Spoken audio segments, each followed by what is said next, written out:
Assalomu alaykum, hurmatli tomoshabinlar. Bugun Tahlil Media portalida bir o'ziga xos suhbat tashkil qilmoqchimiz. Bu kitob haqida, kitobxonlik madaniyati to'g'risida o'tgan asrda o'tgan yozuvchi o'zimdagi barcha yaxshi xislatlar shu kitobdan qarzdorman degan ekan. Kitobni tushungan, kitobni anglagan odamdan yomonlik chiqmaydi degan gaplar ham bor. Bu haqda mana shu suhbatimiz davomida so'z yuritishga harakat qilamiz va bugun mana bizning studiyamiz mehmoni Samarqand viloyat axborot kutubxona markazi direktori Pushkin nomidagi Shodiyeva Zemniso Nurmamadovna. Assalomu alaykum. Assalomu alaykum, yaxshimisiz? Mana bugun suhbatimizni umuman shu kutubxona haqida, kutubxona tarixi to'g'risida, qanday boshlangan edi, necha yil oldin asos solingan edi, hozirgi vaqtda ahvol qanday, shu haqda qisqacha so'zlab bersangiz. Avvalambor assalomu alaykum. Jamoangiz bilan bizning Ziyo maskanimizga tashrif buyurganingizdan juda ham xursand bo'ldik. Haqiqatan ham yuqorida to'g'ri ta'kidlab o'tdingiz. Oxirgi yillarda kitobxonlik, ma'naviyat, ma'rifat, umuman madaniyatga juda ham e'tibor kuchaydi. Tarixga nazar tashlaydigan bo'lsak, Samarqand o'zi aslida madaniyat, umuman ilm-fan chorrahasida joylashgan va doimo qaysi davrda, qaysi podshohlikda bo'lishidan qat'iy nazar doimo ilm-fan rivojlangan. Bugungi kunda aynan axborot kutubxona markazimizga rivojlanganligiga e'tibor beradigan bo'lsak, haqiqatan ham kitobxonlar soni juda ham oshdi. Kutubxonamiz 1911-yilda 2000 nusxadagi hozirgi bolalar kutubxonasi manzilida joylashgan va ochilgan. Demak, rosa 115 yil oldi. Xuddi shunday, 15 yil oldin ochilgan. 1970-yilda hozirgi ko'rib turgan chiroyli, muhtasham bino qurilib, foydalanishga topshirilgan va viloyat kutubxonasiga taqdim etilgan. 9 ta zalimiz bor, 7 ta sektorda 70 ga yaqin mutaxassislarimiz kitobxonlarga xizmat qilishadi. Bugungi kungacha 80 mingdan ortiq kitobxonlarimiz ro'yxatdan o'tishgan va an'anaviy tarzda va onlayn tarzda kitobxonlarimizga biz xizmat ko'rsatamiz. Ertalab 8:00 dan kechki 20:00 gacha kitobxonlarimiz doimiy ravishda tashrif buyurishadi va kitob o'qishga qiziqishadi. Kutubxonada qo'lyozma kitoblar, tosh bosma kitoblar va boshqa kitoblar juda nodir kitoblar juda ko'p. Mana shu haqida, uning fondi haqida biroz qisqacha gapirib bersangiz. Rahmat. Ustoz, bizning kutubxonamizda 650 mingga yaqin adabiyotlar saqlanadi. Bu agar tomoshabinlarni ko'z o'ngiga gavdalanishi uchun agar biz Samarqand viloyatini bir chekkasidan kitoblarni terib boshlasak, ikkinchi chekkasiga aylanib keladi. Demak, juda ham boy kutubxona hisoblanadi respublikamizda. Bu yerda nodir adabiyotlar, qo'lyozmalar, tosh bosma adabiyotlar, 10 mingga yaqin nodir adabiyotlar saqlanadi. Bundan tashqari o'sha 5 ta qo'lyozma asarimiz bor. Bu 12-asrlarga tegishli bo'lgan. Aynan Yasaviy hazratlarining hikmatlar kitoblari. Bu xazinamiz desak ham bo'ladi. Bu nodir, noyob qo'lyozma asarlarimiz, tosh bosma asarlarimizni ko'z qorachig'imizda asraymiz. Ularga yorug'lik, namlik va saqlash, kelajak avlodga qanday bo'lsa shundayligicha taqdim etish mutaxassislarimiz tomonidan doim nazoratda. Savolingizga yana bir nuqtai nazar bilan qaratmoqchimiz. Bugungi kunda juda ham ko'p ota-onalarimiz o'sha yaxshi ustoz topish uchun, yaxshi bir o'quv markaz topishga harakat qilishadi, yaxshi maktab topishga harakat qilishadi. Qanday bo'lsa o'sha farzandlarini ilmli, bilimli va juda ham bir komil inson qilishga harakat qilishadi. Biz hozir ko'rsatuvga tayyorgarlik ko'rish davomida mashhur insonlarning kitob haqida bilimlari, o'sha natijaga erishganliklari haqida izlanib shuni xulosa keldiki, buyuk insonlar eng kambag'al va qiyin davrdan faqat kutubxona orqali chiqishgan. Biz bugun da'vatimiz shunga qaratilgan, jamiyatimizda o'sha kitobxonlar sonini oshirishga, kitob o'quvchilar sonini oshirishga va targ'ibot qilishga harakat qilib boryapmiz. Keyingi yillarda kutubxonalarni raqamlashtirish masalasi ketyapti. O'sha eng katta Britaniyadagimi, AQShdagimi kutubxonalar bo'ladimi, kongress kutubxonasi bo'ladimi? Demak, boshqa dunyoning bir boshqa chekkasida o'tirib olib, ulardan kitoblardan, suratlardan foydalanish mumkin. Sizlarda mana shu kitoblarni raqamlashtirish masalasi, ayniqsa noyob kitoblarni raqamlashtirish masalasi qanday kechayapti yo kechdi? Shuni kitoblaringizni bu yerda saqlangan kitoblarni boshqa joyda olib bemalol o'qisa bo'ladimi? Bu qanday bunday xizmat shuna kiritiladimi, pullimi, bepulmi? Shu haqida gapirib bersangiz. Bugungi kunda insonlarning diqqatini jalblash juda ham bir raqobat kechyapti. Ilgari yoshlarimizni diqqatini ozgina bir kichkinagina ma'lumotcha bilan ham jalblash mumkin edi. Bugungi kunda esa bu ancha qiyinlashgan. Sababi kitobxonlarimiz faqat an'anaviy kitob o'qish emas, balkim elektron kitoblar o'qish, audio kitoblarni eshitish, bundan tashqari turli kitoblar yuklatilgan mobil o'sha ilovalardan foydalanib kitob o'qishyapti. Endi hozir yuqorida aytganingizdek, o'sha elektronlashtirish bo'yicha O'zbekiston Respublikasi bo'yicha o'zining dasturi orqali kitoblar raqamlashtirilyapti, skanerlar qilib joylashtirilyapti. Skaner qilganda ham, raqamlashtirilganda ham o'sha sifatga alohida e'tibor qaratilib, ko'rinarli, chiroyli bo'lishi va kitobxon o'qishi uchun yaxshi sharoit yaratishga qaratilgan. Bizda ham 15% kitoblarimiz bugungi kunda elektronlashdi.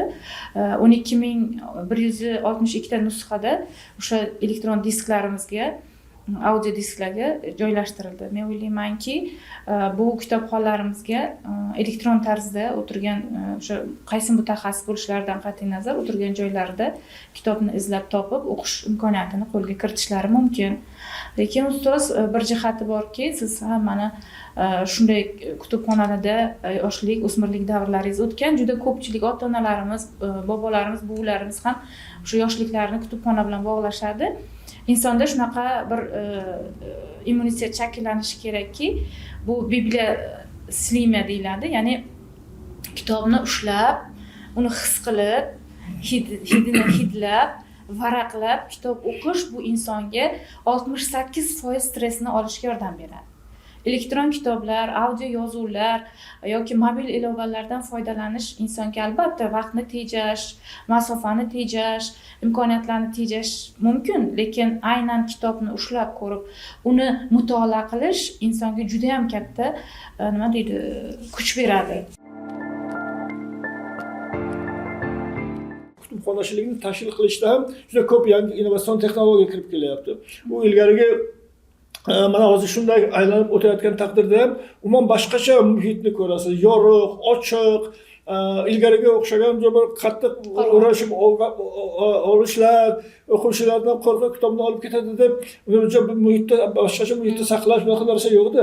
Mana shu kutubxonalikchilikni tashkil qilishda va kutubxonlar bilan ishlashda qanday innovatsion texnologiyalar haqida ham gapirib bersangiz. Bu haqda avvalambor davlat rahbarining e'tiborlari haqida ham to'xtalib o'tsak, oxirgi yillarda prezidentimiz tomonidan aynan kitobxonlik, kitob targ'iboti, yoshlar orasida kitobxonlikni targ'ib qilish borasida 10 ga yaqin qarorlar, farmonlar chiqarilyapti. Yoshlar orasida kitobxonlikni shakllantirish to'g'risida juda katta dasturlar amalga oshirilyapti. Bunda o'sha har bir kitobxonga endi yoshlarimizga 10 tadan kitob, yilida kamida 10 tadan. Endi bu degani mana tarixga nazar tashlaydigan bo'lsak yoki o'sha ma'lumotlarni qaraydigan bo'lsak, eng zamonaviy va mashhur, natijaga erishgan, bugungi kunda biznesi, o'sha pul mablag'lari nuqtai nazardan ham eng yuqori natijada turgan 5 ta insonlarning hayot tarzini oladigan bo'lsak, ular bolaligida oyiga 10 ta, hozirgi kunda shunchalik band bo'lishlariga qaramasdan haftasiga bitta kitob o'qishlari ma'lumotlarda ko'rsatilgan. Shuni nazarga tutib, mana O'zbekiston rivojlanish strategiyasida ham kitobxonlar sonini 5 milliontaga chiqarish va har bir kitobxonimizga o'sha 10 tadan kitob to'g'ri kelguncha biz yoshlarni kitobga targ'ibot qilishni davom ettiryapmiz. To'g'ri ta'kidlab o'tdingiz, ilgari kitoblar yashirin holatda yoki fondda saqlangan, hattoki qo'lyozmalar, qanaqa nodir nashrlar borligi haqida ma'lumotlar berilmagan. Mana hozir Samarqand viloyatidagi hozir biz turgan kutubxonada ham aynan o'sha viloyat hokimi tashabbusi bilan 2019-20 yillarda to'liq rekonstruksiyadan chiqarilgan va birinchi qadam aynan birinchi qavatda chiroyli mana turgan muzeyimiz tashkil qilingan va nodir qo'lyozmalardan ochiq holatda qo'yilgan va doimiy kitobxonlarimiz kelib, ko'rib, foydalanishlari mumkin yoki o'rganishlari mumkin. Aynan yana bir jihati borki, bizlarning nodir qo'lyozmalarimiz, o'sha toshbosma asarlarimiz boshqa davlatlarga ham qiziq.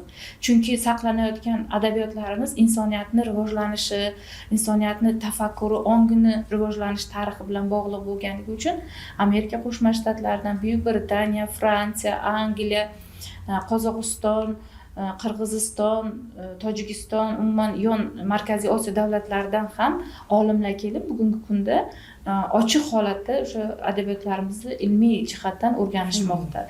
Kitobxonlarimiz uchun ham avval yopiq holatda bo'lsa, hozir ochiq holatda bemalol ko'rib o'rganishlari mumkin. Bu yon atrofimizdagi oliy ta'lim muassasalarida bugun ilmiy izlanayotgan o'sha o'qituvchilarimiz ham kelib bemalol o'sha ilmiy ishlarini, dissertatsiyalarini, magistrlar bo'layotgan bo'lsa, magistr dissertatsiyalarini ham ilmiy o'rganishmoqda. Kitobxonlik madaniyatini shakllantirishda oilaning roli katta, o'sha muhit katta. Ota-ona kitob o'qimaydigan bo'lsa, bolasini uni majburlab o'qitib bo'lmaydi-ku. Mana shu haqida fikr bildirsangiz. Biz masalan yoshligimizda o'sha buvilarimiz, bobolarimizda gazeta va jurnallarni chop etilib, issiqqina, qaynoqqina kelishlari uchun obuna bo'lib, o'zlari xonadonma-xonadon o'sha tarqatilardi va o'qish jarayonlarini ko'rib kuzatib turganmiz, yangiliklarni, maqolalarni va ota-onalarda ham xuddi shunday. Endi to'liq bugun bolalar, yoshlar, ota-onalar kitob o'qimayapti deb ayta olmasak-da, lekin muammo bor joylarda. Aynan o'sha kitobxonlik madaniyati oiladan boshlanadi. Men o'ylaymanki, bugun qaysidir xonadonlarda bir burchakda kitob javonlari, kitoblar terilgan bo'lsa yoki dam olish kunlarida, ta'til vaqtlarida ota-onalar kutubxonaga yoki kitob do'konlariga olib borilsa, bu kelajakda bolalarga juda ham yaxshi ta'sir qiladi.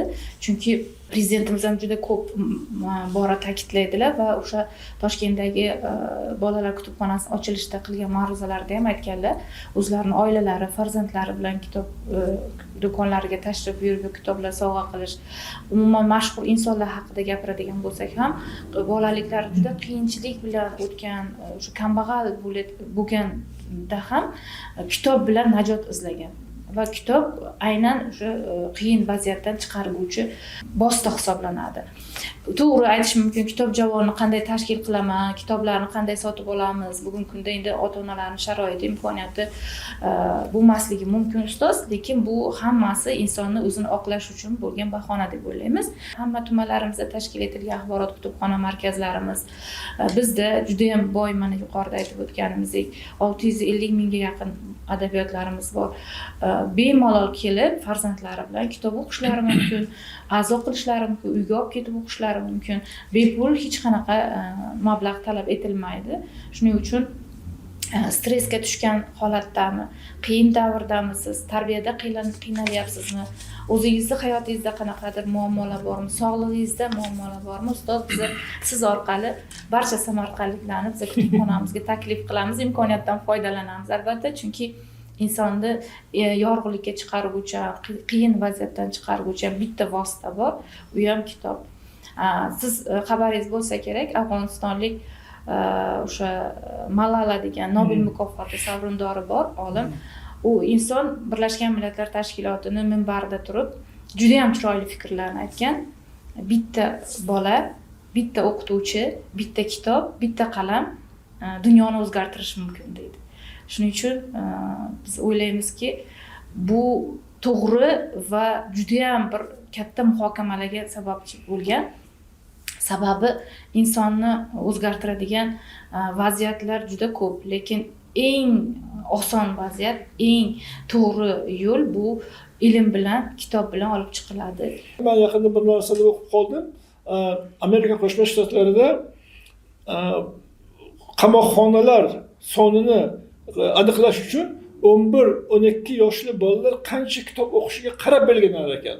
Qaranglar, agar o'sha yoshdagi bolalar kam kitob o'qisa, kitob o'qimasa, demak kelajakda ulardan mana shu tartib qoidani buzadigan jinoyatchilar boshqalar chiqishi mumkin. Shuning uchun hozirdan boshlab o'sha qamoqxonalar sonini yo kamaytirish yoki ko'paytirish masalasi ko'rinar ekan. Shu darajada bir kitob o'qimasligining ta'sirini aytib o'tishyapti. Chunki ilgarigi vaqtda kitob o'qimagan odam yo fikri buzuq odam kichkinagina odam davraga ta'sir qilishi mumkin, birinchi kishiga. Hozirgi vaqtda o'sha bir yovuzlik yo'liga kirganning juda katta ta'siri bo'lishi mumkin. Juda ko'p odamga zarar keltirishi mumkin. Shuning uchun hatto mana faqat bir tomonni o'ylab olim bo'lganlar bor. Faqat yomon tomonni o'ylaydi. Jamiyatga yomonlik qilish orqali o'sha o'zining bilimini sarflaydi. Lekin agar uning ma'naviyati kuchli bo'lsa, agar u har tomonlama rivojlangan bo'lsa, bilimini faqat ezgulikka yo'naltiradi. Ana shu masalada bir fikringizni aytsangiz. To'g'ri, juda ham jon kuydirib aytyapsiz. Bugungi jamiyatda kuzatuvchi sifatida, jamiyat bir faoli sifatida sizni qiynayotgan masala bu. Nafaqat sizni, balkim keksa avlod vakillarini qiynaydi. Bugun yoshlar bilan taqqoslagan holatda prezidentimiz bu borada bir yaxshi iboralari bor. Juda katta minbardan turib aytganlar, bitta kitob o'qigan bola 10 ta televizor ko'rgan bolani boshqaradi ertaga deb. Va O'zbekistonda aynan shuning uchun ham o'sha kitobxonlik madaniyatini oshirish, bolalarni kitob o'qishga qiziqtirish borasida hatto avtomobil sovg'a qilish darajasida ham tadbirlar bor. O'sha yosh kitobxon tadbirlari bu yoshlarimizni kitob o'qishga qiziqish bosqichma-bosqich albatta. Yuqorida to'g'ri ta'kidlab o'tdingiz, kitob o'qish bu juda ham keng dolzarb masala deb.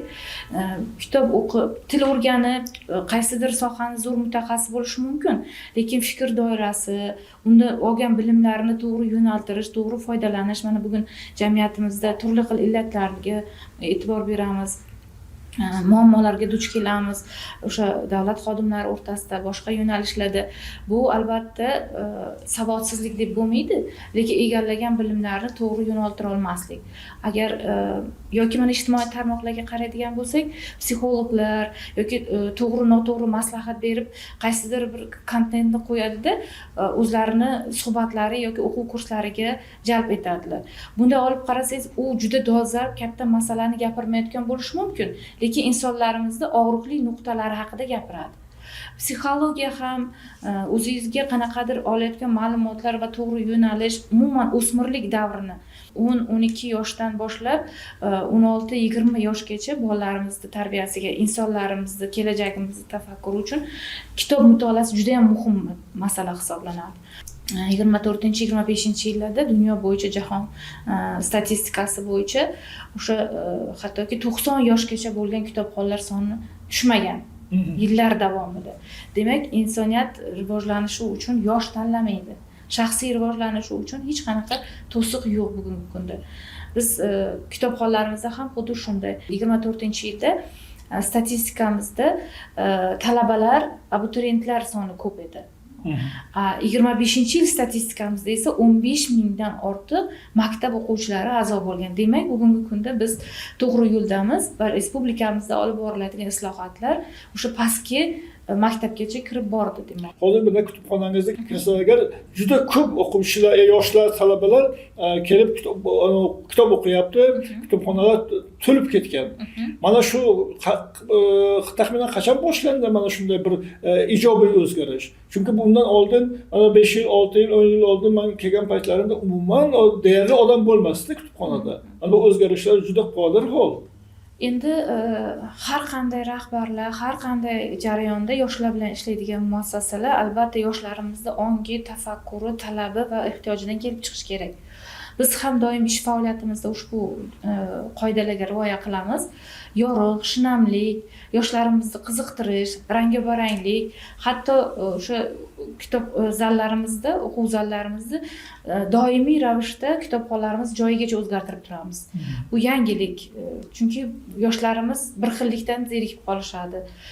Turli xil tanlovlar tashkil etamiz, viktorinalar tashkil etiladi, ko'rik tanlovlar tashkil etiladi.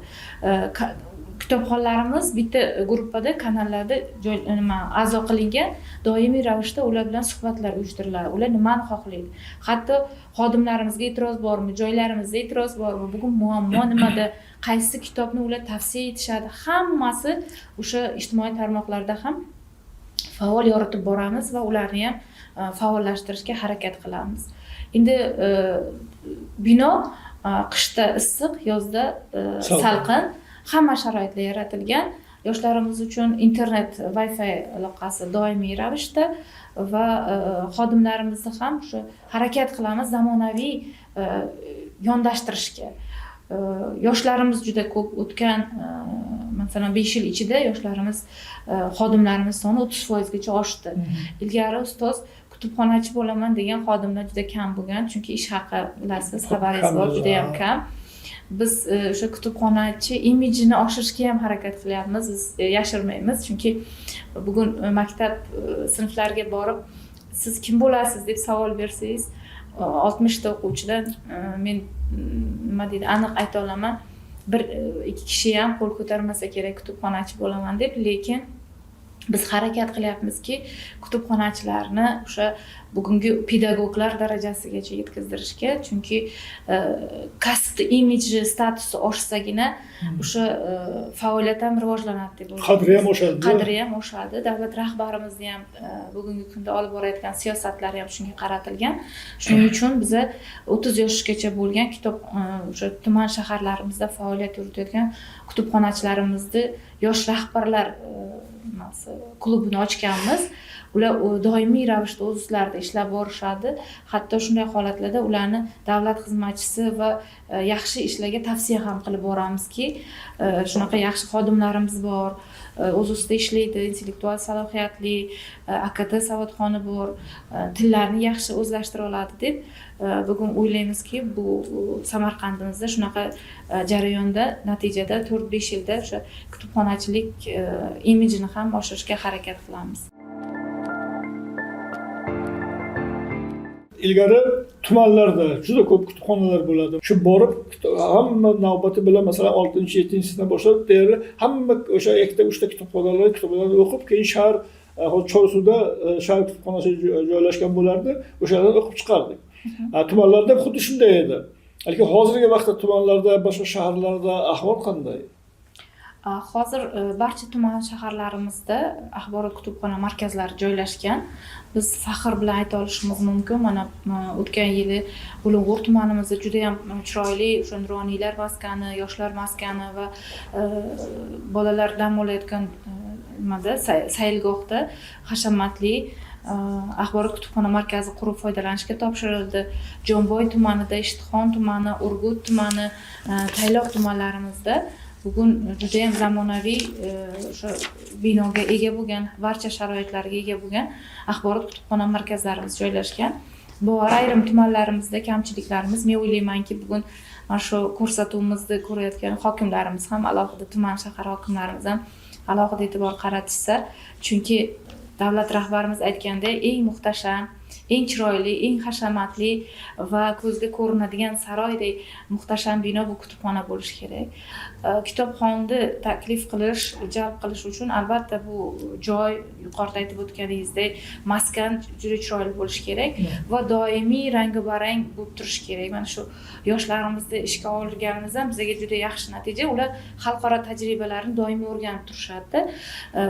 Kitobxonlar uchun fotozonalar, burchaklar, davra suhbatlari uchun alohida, hattoki o'sha yosh blogerlarimiz uchun kastinglar uchun alohida joylar, nima xohlashsa shu imkoniyatni, sharoitni shu yerda qilib berishga harakat qilamiz. Shuning uchun ham bugungi kunda yoshlarimiz keladigan chiroyli, yaxshi, tinch maskanga aylanib qoldi.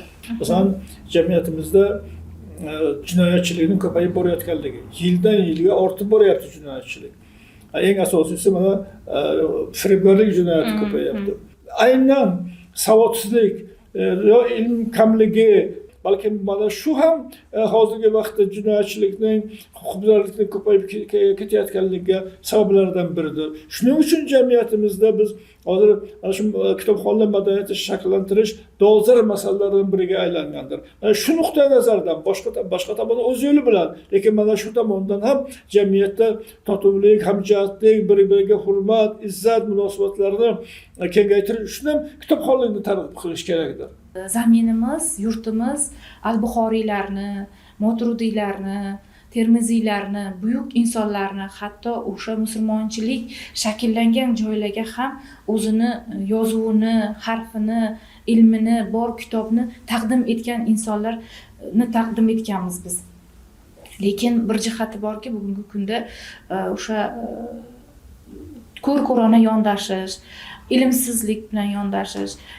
Dinda ham albatta chiroyli kitoblarimiz bor, hadislarimiz bor, ishonchli, sahih hadislarimiz bor. Bugun o'sha turli nashrlardan emas, aynan o'sha chiroyli nashrlardan chiqqan va ishonchli adabiyotlarimiz borki, ularni o'qigan inson o'z-o'zidan to'g'ri yo'lga kiradi. Yuqorida ham shuni bejizga aytmadiki, oilalarimizda nimaga qiynalsalar, bolalarda to'g'ri tarbiya shakllanmayaptimi, kitob o'qishga qiziqish bo'lmayaptimi, ilm izlashga qiziqish bo'lmayaptimi, qayerdadir qanaqa muammo bormi, yechimi bitta. Bu kitob o'qitishimiz kerak. Men o'ylaymanki, kim bugun ko'rayotgan, kuzatayotgan sizni obunachilaringiz, umuman Samarqand ahli agar qanaqadir muammolar, qanaqadir bir fikrlar bo'ladigan bo'lsa, biz doimo yordamga tayyormiz.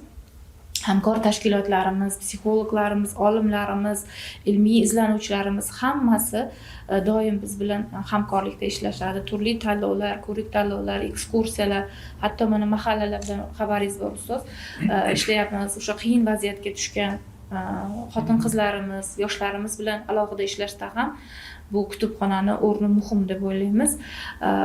O'sha bugungi kunda bilasiz, jinoyatchilikda o'sha xotin-qizlarning zo'ravonligi, yoshlarga voyaga yetmaganlarga nisbatan zo'ravonlik oshishi, hammasini tag zaminida ilmsizlik, o'sha o'z vaqtida o'sha kitob o'qitmaganlik, shunday zo'r mutaxassis bo'lish mumkin, lekin xato qilib qo'yadi. Buni zaminida ham yetarlicha o'sha ilm bilimga ega bo'lmaslik.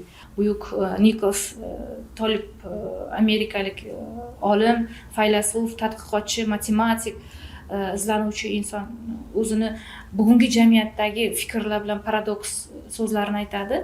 Insonni komil inson bo'lishi uchun juda qo'sha diplomlar, sertifikatlar emas, balkim kitob o'qish, ilm izlanish, tajriba, hayotiy tajriba kerak deydi. Ko'p kitob o'qigan inson bilan hayotiy tajribaga ega bo'lgan insonni hayotdan hech qachon egri yo'lga ag'darib ololmaysiz deydi-da.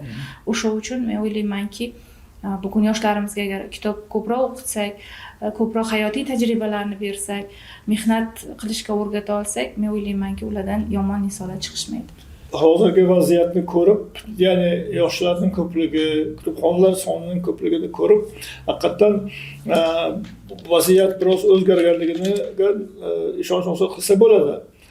Bu faqat o'sha qiziqayotgan, biron narsa bilmoqchi bo'lgan yoki darsga tayyorlanayotgan o'quvchilar, talabalar, o'quvchilarmi yoki umuman badiiy adabiyot ham o'qib, o'z dunyoqarashini kengaytirishga moyil bo'lgan, shu yo'lga kirganlar, ular asosan kelib qanday kitoblarni o'qib, qanday kitoblarni so'rashadi sizlardan va o'ylariga olib ketishadi.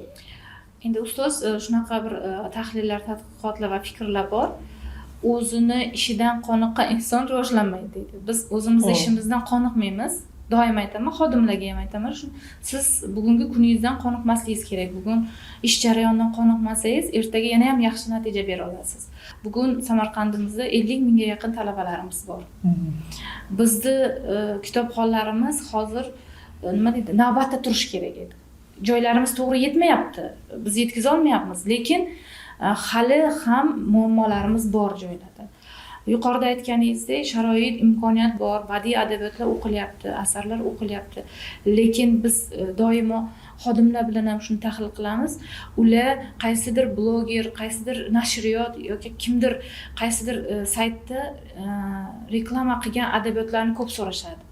Lekin bizda so'ralmaydigan adabiyotlar bor, tadqiqotlar bor. Bu 650 mingga yaqin adabiyotlar kimnidir hayoti. Biz olimlarimizni, faylasuflarimizni, adiblarimizni umr davomida to'plagan bilim tajribasini bir necha kunda o'rganib olib, uni hayotga tatbiq etishimiz mumkin. Elon Musk bilasiz, juda ham boy va bugungi kunda natijaga erishgan yoshlarimizga qiziqarli ma'lumot sifatida aytyapman. Siz raketa yasashni qayerdan o'rgandingiz? O'zi bu raketa bo'yicha mutaxassis emas, hammamiz xabarimiz bor. Qayerda o'rgandingiz desa, jurnalistga bir og'iz gap aytyapti. Men kitob o'qidim deyapti. Shuni o'zi men o'ylaymanki, bugun natijaga erishaman, boy bo'laman, muvaffaqiyatli bo'laman, o'zimni, avlodimni, ota-onamni yuqori natijalarim bilan lol qoldiraman va faxr qildirishga harakat qilaman degan inson uchun juda katta bu haqiqat. Shuning uchun men o'ylaymanki, bugun kitobxonlarimiz sonini oshishi bizani qoniqtirmasligi kerak. Biz ko'p harakat qilishimiz kerak. Bu uchun yangi loyihalar, yangi tadqiqotlar, yangi hamkorlar, yangi ishlar bilan o'zimizni bu yil rejamizni boshlaganmiz. Yangi bir loyihalarimizdan biri xabaringiz bor, o'sha davlat xizmatchilari bilan. Chunki bank xodimlari bor, hokimiyat xodimlari bor, boshqa bir tashkilotda ishlaydigan xodimlar bor. Kutubxonaga kelib, a'zo bo'lib kitob olib ketishga ularning vaqtlari bo'lmasligi mumkin. Biz onlayn a'zo qilish va ko'chma kutubxonalarimizni o'sha joylarda, tashkilotlarda tashkil qilishga ham harakat qilyapmiz, rejalashtiryapmiz va doimiy ravishda ularning adabiyotlarini biz almashtirib boramiz. Yangilab ularni talabidan, ehtiyojidan kelib chiqib. Yana bir jihati bor, doimiy o'sha faqat institutlarda, oliygohlarda dars berayotgan o'qituvchilar emas, ilmiy izlanishda bu davlat xizmatchilari ham ilmiy ishlar qilishlarini juda ham xohlaymiz va bugungi kunda Toshkent Milliy kutubxonasi Umid Alimjonovlarning tashabbuslari bilan o'sha 5 ta xalqaro ilmiy bazalarga a'zo bo'lganmiz va bemalol kelib bu yerda o'tirib o'sha ilmiy bazalarda xalqaro tajribali va juda ham nima deydi, nufuzli bo'lgan ilmiy bazalar kelib bu yerda ma'lumotlarni olib ilmiy ishlar qilishlari mumkin. Agarda bular bu yerga kelisha olmasa, biz borib ularni ilmiy ish qilishlariga amaliy yordam berishga harakat qilyapmiz. Oxirgi vaqtlarda o'sha bana taktikaga munosabatim o'zgarib, faqat qachon keladi kitobxon, qachon oladi o'qiydi emas-u, borib o'sha kitobxonni topib, o'shalarga kitob yetkazib berib, ularni nima kitobxonlikka jalb qilish ustida ham ishlayapsizlar. Xuddi shunday. Rahmat bugungi suhbatingiz uchun. O'zingizga, jamoangizga omadlar yor bo'lsin. Chunki sizlarning ishlaring qancha yaxshi rivojlansa, shuncha jamiyatimizga foydalaring tegadi, ishlaringizni foydasi tegadi. Shu yo'nalishda yangi yutuqlar tilab qolamiz. Salomat bo'ling.